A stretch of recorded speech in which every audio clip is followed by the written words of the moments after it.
The handcuffs were sized for a man's wrists, so they slid down over my hands every time I moved, and the chain between them rested on the shelf of my belly like it had every right to be there. I was 36 weeks pregnant. The bailiff kept glancing at me and then away, the way people look at a car accident they're afraid of catching, and the judge read my sentence in a flat, weather report voice that did not change on the word years, while my public defender's hand found my shoulder and pressed down like she was trying to keep me tied to the earth. 6 years. For a financial record scheme I had not run with money I had never touched, proven with documents I had never seen until a prosecutor projected them onto a courtroom wall 12 feet high. When he asked if I had anything to say, I said I was innocent. When his clerk asked, one more time for the record, the name of the father of my child, I said the 2 words I had been saying for months, to detectives, to reporters, to my own lawyer, to a judge who looked at my stomach like it was evidence of poor character. No comment. I watched them write it down like it was a confession. And I want you to understand something before I tell you the rest, because none of it will make sense otherwise. I was not protecting the father because I loved him. I was protecting my daughter because I knew exactly what he was, and what happened to people whose names got said out loud next to his. His name was Roman Devereaux. He was 46 years old, the kind of man whose lawyers had lawyers, the kind newspapers called a private investor in the same tone you would call a hurricane weather. And he did not know I was pregnant. He did not know I had been arrested. As far as Roman Devereaux knew, I had walked out of his life 11 months earlier because I had simply stopped loving him, and he was not a man you corrected. What I could not have known, standing there with a chain resting on my unborn daughter, was that within 3 weeks that man would be tearing his own organization apart floor by floor to find out who had put me in that courtroom, and that the answer would be living inside his own house, eating at his own table, trusted like blood. The question that would decide the rest of my life was never whether Roman Devereaux was powerful enough to free me. He was.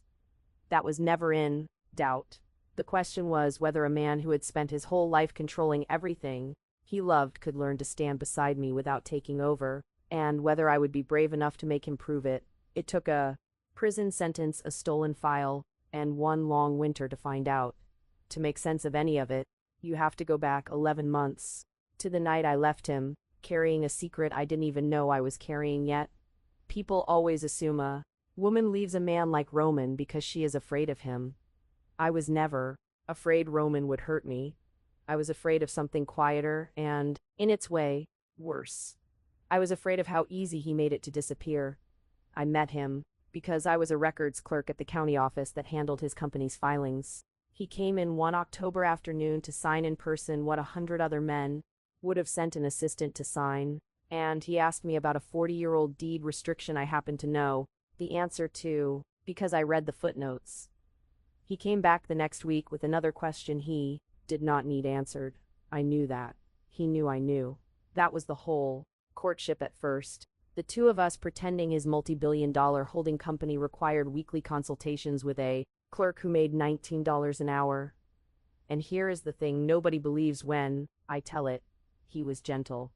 Not soft, never soft, but gentle the way a locked door is gentle. Deliberate about everything.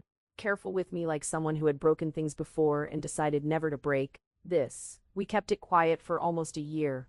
Quiet was his native language, and I learned it the way you learn any language you intend to live in. What I did not notice was how the quiet worked. My car died that winter, and I mentioned it once, in passing, the way you mention weather. 3 days later, a dealership delivered a replacement to my building paid in full, my name on a title I had never agreed to. When I told him, carefully, that he could not do that, he looked at me with genuine confusion and said, "You needed a car. Now you have one. Where is the problem?" And I stood there trying to explain that the problem was the part where I had not been consulted about my own life, and I watched him try to understand it the way a man tries to understand a language with no grammar he recognizes. He never got angry. That was the frightening part. He just filed my objections away like footnotes he did not plan to read. The night I decided to leave was smaller than you would expect. No fight. No fight. Betrayal. My mother had a medical bill, $11,000, and I had been paying it down $200 a month for a year, And one Tuesday, the hospital called to thank me for settling the balance. In full. I did not have to ask who. I sat on the floor of my kitchen, with that call still ringing in my ears, and I understood, all the way down, that loving Roman Devereaux meant slowly becoming a document in his archive, filed, protected, handled, and never once asked what I wanted written. He did not do these things to own me. He did them because in his world, taking care of something meant taking it over, and nobody in 46 years had ever taught him the difference. So I left. I left a note, because he deserved words and not silence, and in it I said the truest thing I knew how to say. I said, "You love me like a country you intend to govern, and I need to be loved like a country that governs itself." I changed my number. I moved across the river, into a walk-up with radiators that clanged like machinery. And 3 weeks later, in the bathroom of a pharmacy at 11 at night, I found out I was carrying his child. I sat with the phone in my hand more nights than I will admit, because there is a version of this story where I make that call and he does the one thing I never gave him the chance to do, which is rise to it. But every time I came close, I heard the hospital thanking me for money I never paid, and I thought about what his world does to children. I had read the footnotes on Roman's life the way I read everything. I knew about the rivals who had tried to get to him through people he cared about, the bodyguards on his nieces at their school gates, the women in that family who could not buy groceries without an escort. A child of Roman Devereaux does not get a childhood. She gets a security detail and a last name that works like a target. And a woman who arrives at his gates, carrying his heir, does not get asked what she wants. She gets absorbed. So I decided to raise this baby alone, on a clerk's salary, free of a name that meant the whole city owed you fear. I told myself it was the brave choice. It was also the easier one to control, and I did not see the irony in that for a long time. I found out I was being investigated on a Thursday in March, when 2 detectives came asking where to find me. The county had been auditing a housing development fund that somebody had been skimming for years through falsified disbursement records. The investigation needed a villain close enough to the paperwork to plausibly touch it and far enough from power to safely burn. They found me. Or rather, and I would not understand this for months, I was selected.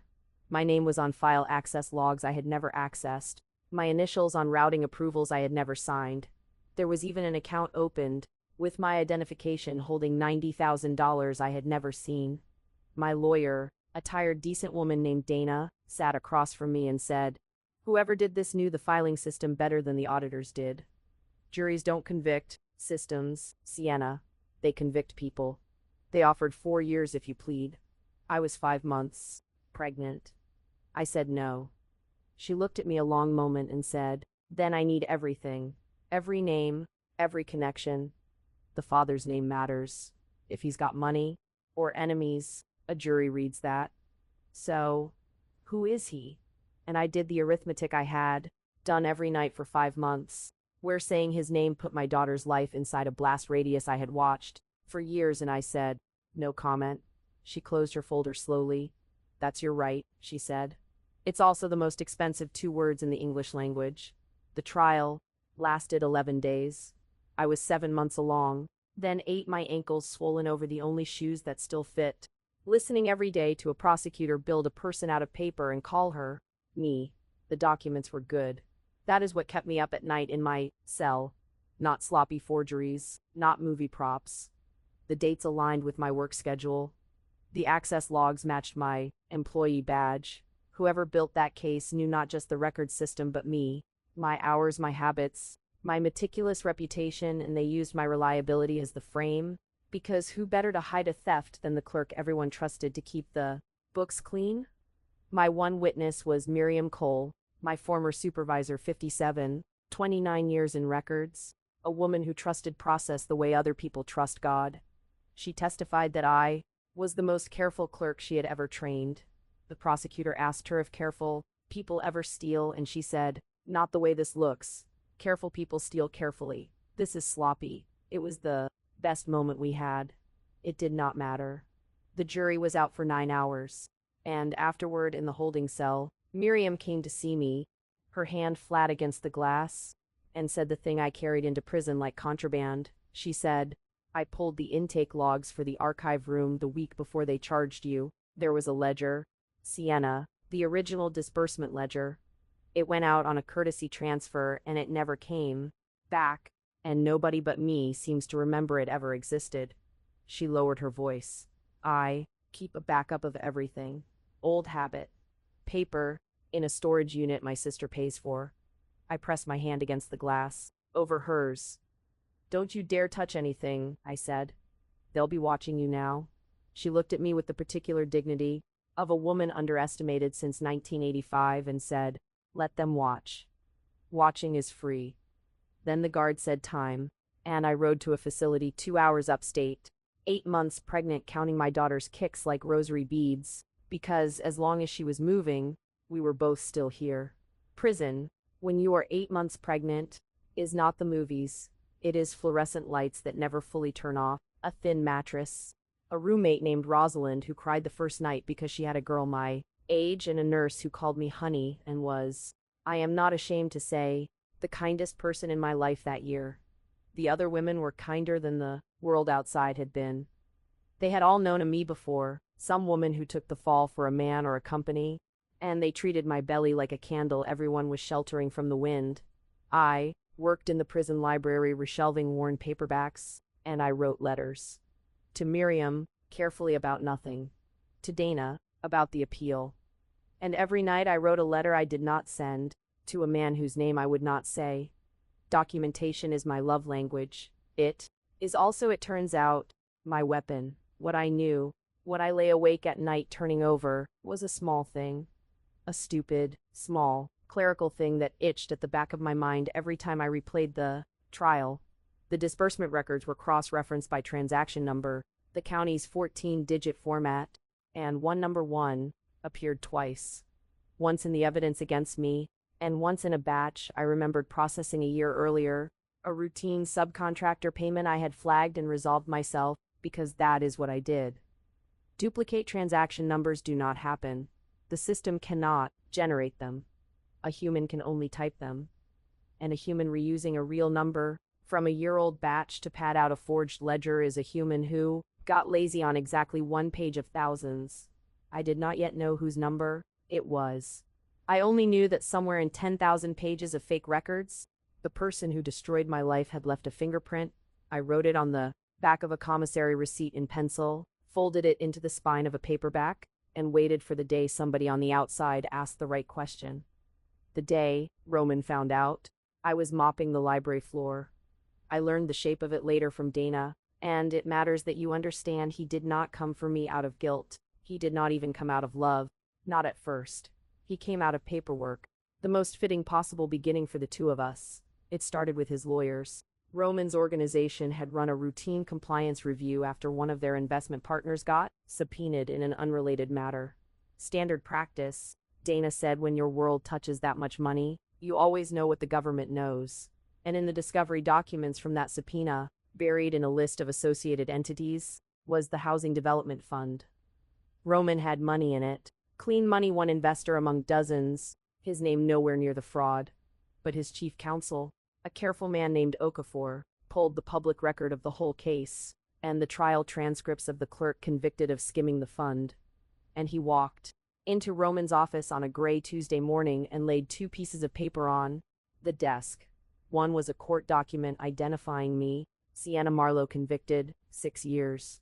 The other was the medical intake form from the county jail, obtained through counsel confirming that at the time of her conviction, the defendant was 36 weeks pregnant. Dana said Roman did not speak for a full minute. He did the math the way I had done it 11 months earlier, on a pharmacy floor, and then he did the only thing he has ever done quickly. He stood up, so fast his chair hit the wall, and he said, "When did she leave me?" And Okafor said, 11 months ago.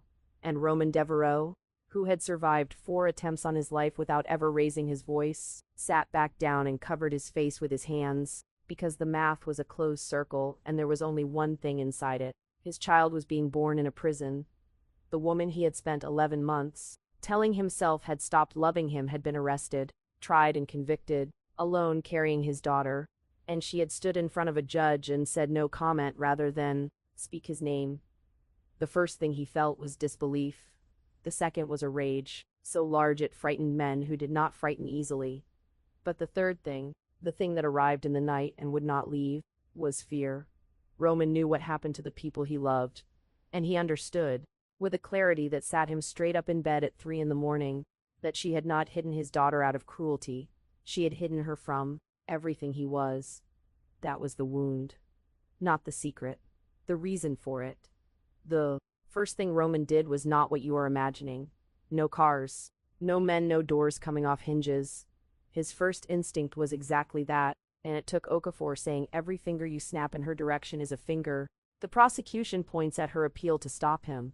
So Roman did the hardest thing a man like him can do. He went legitimate. He retained defense attorneys so expensive, their names did not appear on their own firm's website, and a forensic accounting team. And he gave them all one instruction, which Dana repeated to me in the visiting room. If her name gets cleared, it gets cleared so clean no one can ever dirty it again. Then Dana sat down across from me and said, "Your case has new counsel, all pro bono." Before you ask, yes, I know who arranged it. And no, I told him nothing you said in confidence. He figured out the rest himself. What I felt was not relief. It was terror. I gripped the table and said, "You have to stop him." And Dana leaned forward and said, "Stop him from what? From hiring lawyers? Reading public records? You don't get to protect a man from his own child anymore. That decision expired when the state convicted you." I sat very still. My daughter kicked hard, like she was voting. Then Dana said the words that changed the case. His accountants found in one afternoon what the prosecution never found in a year.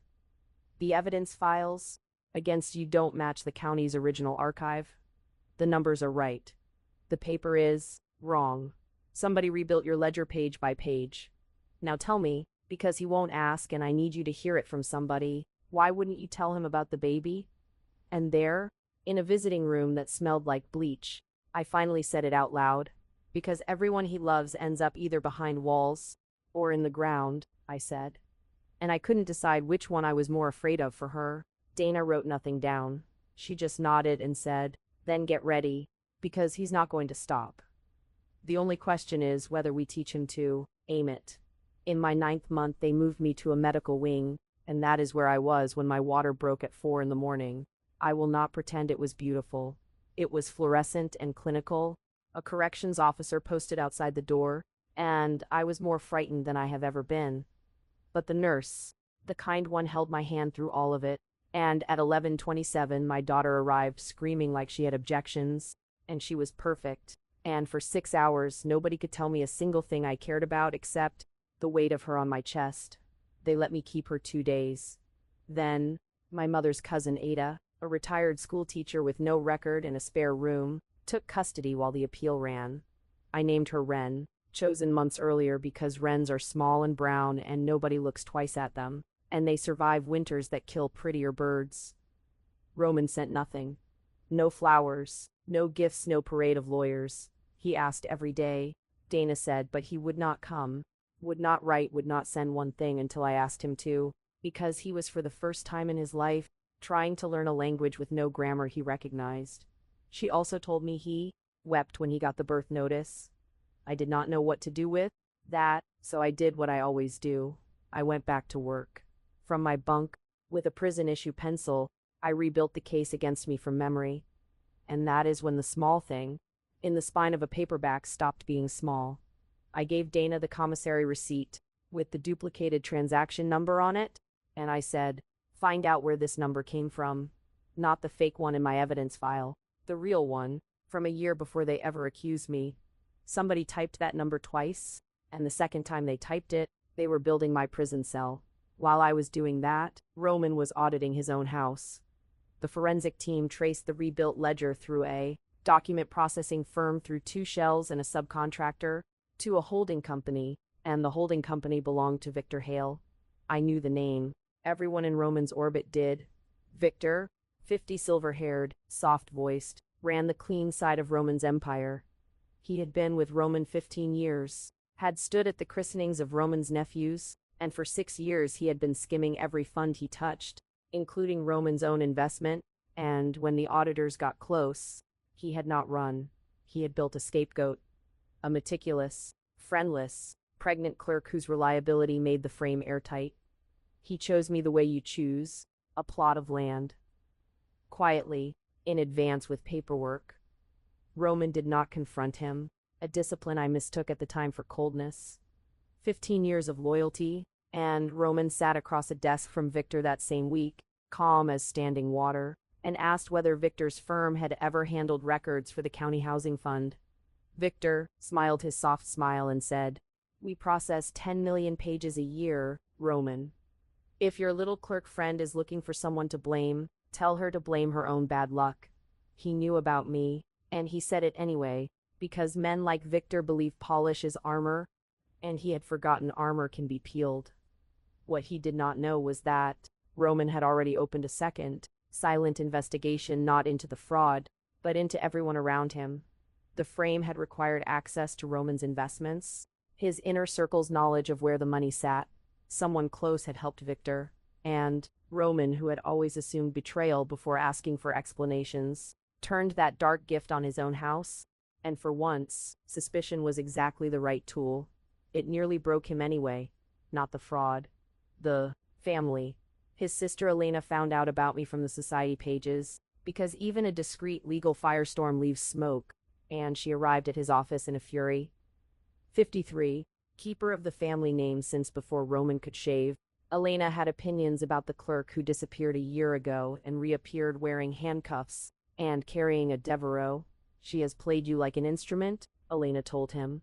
"She hid that baby until she needed a rescue, and here you are spending millions on lawyers for a convicted thief while the whole city watches." Roman let her finish, Dana said, and then he said something I have thought about every day since.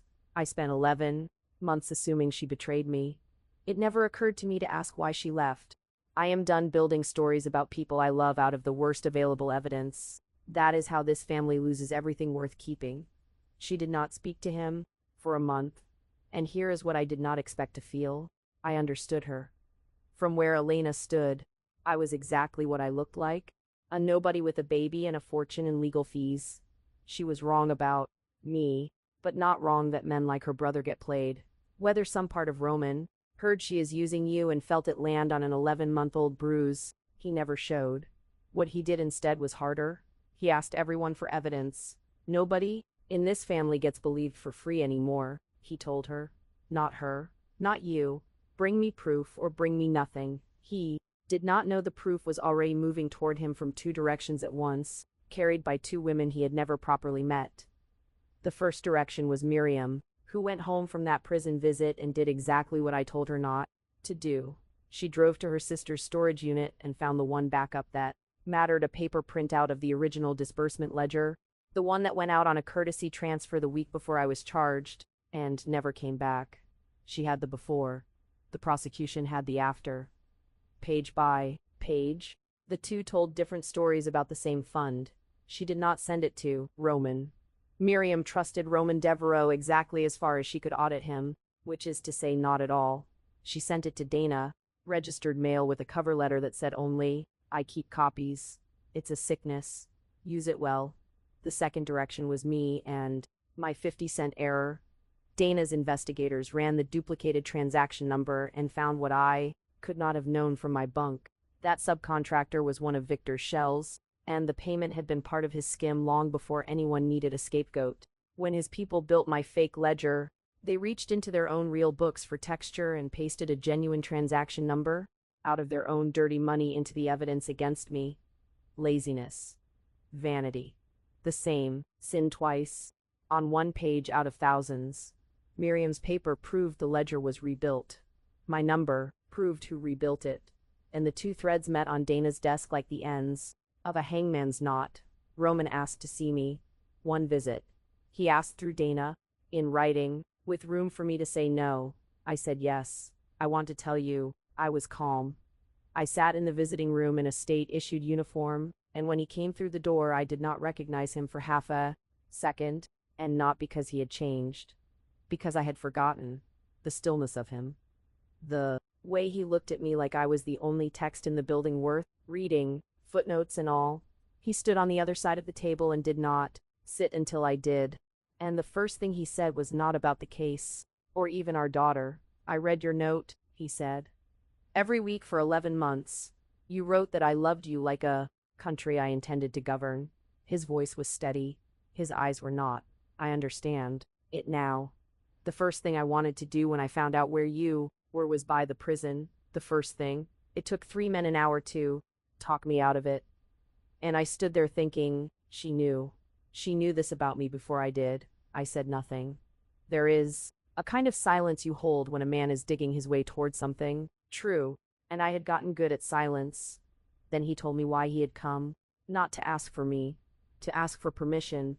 "There is a version of this where I fix it," he said.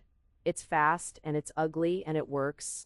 And you would spend the rest of your life wondering which parts of your freedom were bought. I'm offering the slow one, the legal one, where Miriam's paper and your number go through the courts and every page is clean. You could say no to the slow. You could say no to me. That's the whole offer, Sienna. A say. I thought about the car I never asked for, the hospital bill I never agreed to, all the times love had arrived pre-signed, and I said, then here is my first ruling. You don't get to rescue me, but you can stand next to me while I get myself out. Both hands where I can see them. Can you live inside that?" And Roman Devereaux, who had not taken orders since he was 19, said, "I'm learning." It was not a yes. It was better. It was true. The case collapsed the way buildings collapse in controlled demolitions, from the inside all at once. Dana filed everything. Miriam's printout, the forensic accounting, the transaction analysis, the paper trail to Victor's holding company. The prosecutor, to his credit, and I say this as the woman he sent to prison, did not defend the indefensible. He opened his own inquiry, and what fell out of Victor Hale's affairs belonged on the front page, and was 6 years of skimming, 4 funds 9 figures, and a documented plan to build a fall person months before he needed one. But the part that mattered most to Roman never made the papers. 3 people inside his own organization had known. Each had held only a piece, a signature here, a blind eye there, a courtesy transfer of 1 archive ledger that never came back. They helped Victor because Victor was 15 years of loyalty and I was a clerk they had never met. Roman called them in one by one.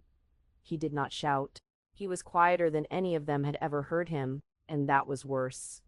He removed every one of them that day and handed the evidence to the same prosecutor who had convicted me, with a note Dana said she would keep forever, no special handling. Not for them, and not for me. Elena watched it happen, and when it was over, she said one thing: "You've burned the house down over a woman." And Roman said, "No, the house was already on fire. I just stopped, letting the arsonists hold the keys." My conviction was vacated on a Tuesday in spring. The hearing took 40 minutes. A different judge read the findings in the same weather report voice, except this time the flatness felt like mercy. The record was expunged. The state apologized. In writing, a sentence so rare Dana framed it. Victor took a deal rather than face a jury. The people who helped him got their own docket numbers, and I walked out of the courthouse into April light with my daughter asleep against my shoulder in a borrowed carrier, 4 months old, fists like punctuation marks.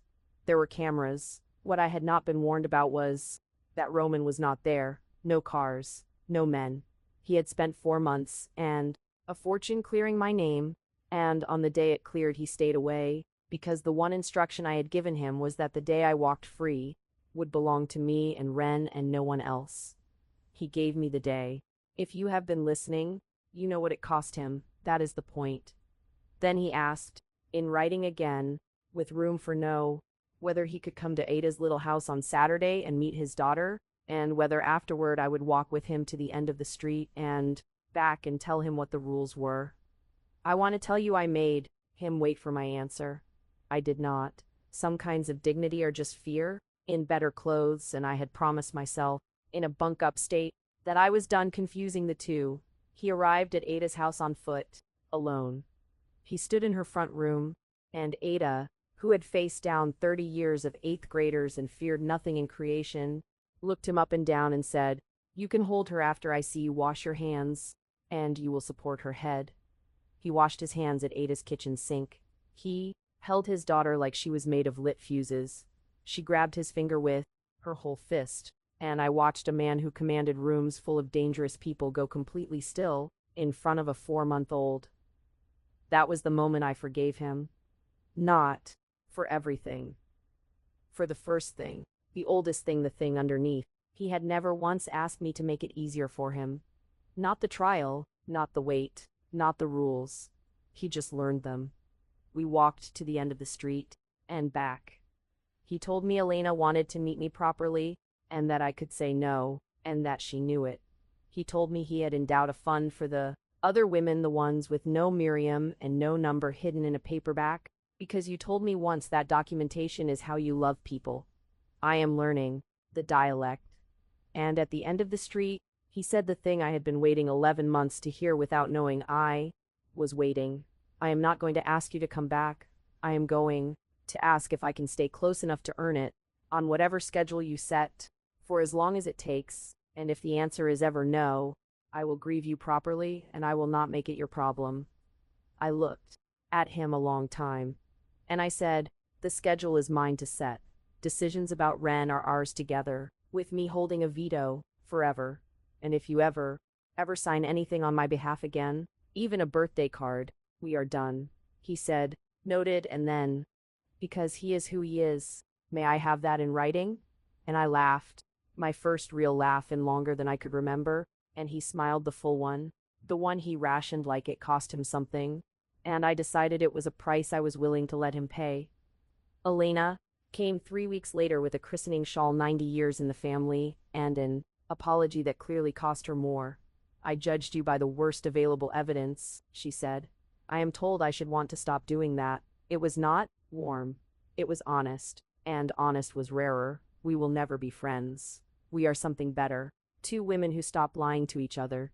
Miriam got her job back, consulting at double her old salary plus a parking space, because the city had learned what happens when you underestimate a woman with 29 years of backups. Dana took over the fund for the women with no paperback miracles, and she wins more than she loses now, which is all she ever wanted.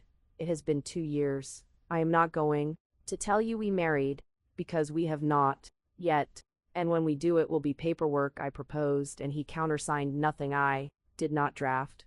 It is not easy, because he still reaches, sometimes for the old grammar, and I still flinch, sometimes at footsteps behind me in the dark, because prison does not leave you just because the state says it is sorry. What I will tell you is this, he asks now, about everything, the schools and the sofas and whether Ren should have another cupcake, and every time he asks, I remember the judge's voice reading 6 years into a room that had already decided who I was, and I think about how the whole war between us, the leaving, the hiding, the frame, the fall, was really one question. Can a powerful man love a woman without governing her? And can a woman who was silenced learn to trust her own voice inside a love that large? The answer turned out to be yes, but only just and only daily, and only because he understood that the day I walked free was mine, and the life after it would be ours, and the difference between those 2 things is the whole story. Ren is 2 now. She has his stillness and my stubbornness, and last week she stood at the door of her room holding a paperback pulled off the shelf, the same one, the spine still folded where a desperate woman once hid a number that brought down an empire, and she said her first full sentence. Mama, read. And I did. I read her the footnotes and all, because my daughter will grow up knowing that the truth is paperwork and paperwork is power, that people who count on you not reading closely are counting wrong, and that the strongest thing a woman can hand the man who loves her is not her weakness. It is her terms.